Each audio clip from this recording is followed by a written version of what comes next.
श्री गणेशाय नमो नमः। सरस्वती नमस्तुभ्यं वरदे कामरूपिणी विद्यारंभम करिष्यामि सिद्धिर्भवतु मे सदा। शिव शक्ति को कोटि कोटि प्रणाम।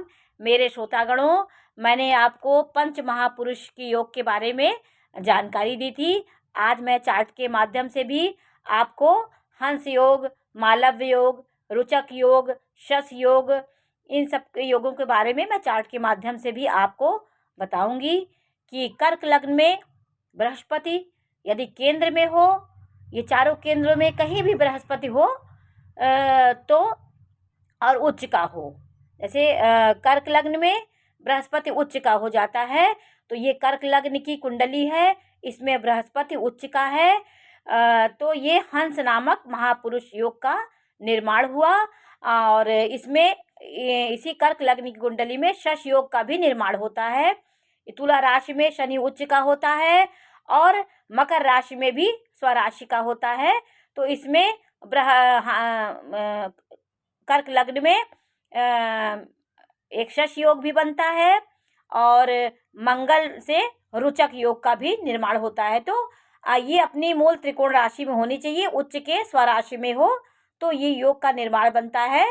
तो कर्क लग्न में बृहस्पति मूल त्रिकोण में है तो कर्क लग्न में हमारे तीन पंच महापुरुष योग का निर्माण होता है। एक रुचक योग बनता है यदि मेष राशि में मंगल है तो अपने मूल त्रिकोण अपनी राशि में है तो रुचक योग बनेगा। बृहस्पति कर्क राशि में उच्च का होता है तो इससे आपकी हंस योग का निर्माण हुआ। और तुला राशि में शनि उच्च का होता है तो शश योग बना और ये स्वराशि में शनि है तो भी शश योग का निर्माण हुआ। ये हमारे हंस योग का निर्माण हुआ। अब आपको ये भी बता दूं भद्र योग होता है। आपको हंस योग के बारे में मैंने बताया कि हंस योग का बच्चा बहुत प्रतिभाशाली, मंत्रा देने वाला और पांडित्य से परिपूर्ण होता है, स्वच्छ हृदय स्वच्छ दिमाग का होता है, उच्चता की ओर उसकी हर काम रहता है। वो समाज में एक प्रतिष्ठित और पढ़ाई लिखाई के मामले में जाना जाता है। पढ़ाई लिखाई से उसकी पहचान होती है। बृहस्पति उच्च का होने से व्यक्ति प्रतिभावान और उसके अंदर एक आध्यात्मिक ऑरा होती है। अब मैं आपको भद्र योग के बारे में बताऊंगी। भद्र योग का निर्माण कैसे होता है। मिथुन लग्न की कुंडली में भद्र योग का निर्माण होता है। यदि बुध मिथुन राशि में है तो भद्र योग का निर्माण होता है। कन्या राशि में है, ये सब बुध की अपनी राशि है तो इन राशियों में बुध ये स्वराशि में है, अपने उच्च राशि में है तो भद्र योग का निर्माण होता है। भद्र योग का बच्चा जिसका बुध केंद्र में हो तो वो बच्चा बहुत ही टैलेंटेड और बहुत ही माइंड, उसका दिमाग बहुत तेज होता है गणित के मामले में और कैलकुलेशन करने में, बैंकिंग, चार्टर्ड अकाउंट और शेयर बाजार, वो दिमाग इसका व्यवसाय में बहुत तेज होता है। वो गणित के मामले में बहुत जल्दी कैलकुलेशन करता है। तो भद्र योग हमारी मिथुन लग्न में भद्र योग का निर्माण हुआ और मिथुन लग्न में ही आपका बृहस्पति स्वराशि का है। बृहस्पति मीन राशि में है, इसकी स्वयं की राशि है तो हंस योग का इसमें भी निर्माण हो जाता है। ये भद्र योग हुआ। इसी में क्योंकि ये दो स्वभाव राशियां चारों खानों में आ गई तो बृहस्पति धनु राशि का स्वामी बृहस्पति होता है, मीन राशि का स्वामी बृहस्पति होता है, इसलिए ये दोनों हंस योग का इसी में निर्माण हो जाता है। यदि है तो, नहीं है तो कोई बात नहीं है तो उसका निर्माण हो जाता है इस कुंडली में। अब आपको मैं शश योग के बारे में बताती हूँ कि शश योग का निर्माण कैसे होता है। मकर लग्न, कुंभ लग्न और तुला लग्न, ये लग्न हुई तो इसमें हमारा मकर में मकर का स्वामी भी शनि होता है, कुंभ का स्वामी शनि होता है, तुला राशि शनि की उच्च राशि होती है।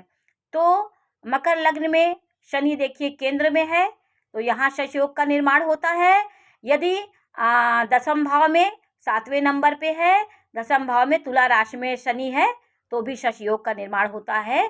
शश योग वाला बच्चा सरकारी नौकरी करता है, उसका काम बहुत आसानी से, कम उम्र में वो तरक्की करता है और सेवा करने में, सरकार की ओर से सेवा करने में उसे काफ़ी मदद मिलती है। तो शनि उसको सरकार की ओर से, राज्य की ओर से सेवा करने का मौका देता है। शश योग वाला बच्चा शांत नेचर का होता है, अच्छा होता है, धैर्य से उसका हर काम होता है। अब मैं आपको रुचक योग के बारे में बताऊंगी कि रुचक योग का निर्माण कैसे होता है। मेष लग्न की कुंडली में मंगल स्वराशि का है और 10वें भाव में मंगल परमोच्च हो जाता है। तो 10वें भाव में 10 नंबर में मंगल परमोच्च हो जाता है और 1 नंबर में भी उच्च का होता है। और अष्टम में, और अष्टम भाव अष्टम में ये है, यही यहाँ पे वृश्चिक राशि होती तो उसमें भी मंगल उच्च का होता है, स्वराशि का होता है। तो ये रुचक योग का निर्माण हुआ। रुचक योग वाला बच्चा शारीरिक सौष्ठव और शरीर से पुष्ट होता, बलवान होता है, धैर्य की कमी होती है, प्रबंधन क्षमता, सेना, साहस, ऊर्जा उसके अंदर कूट कूट के भरी होती है। तो ये रुचक योग का निर्माण हुआ।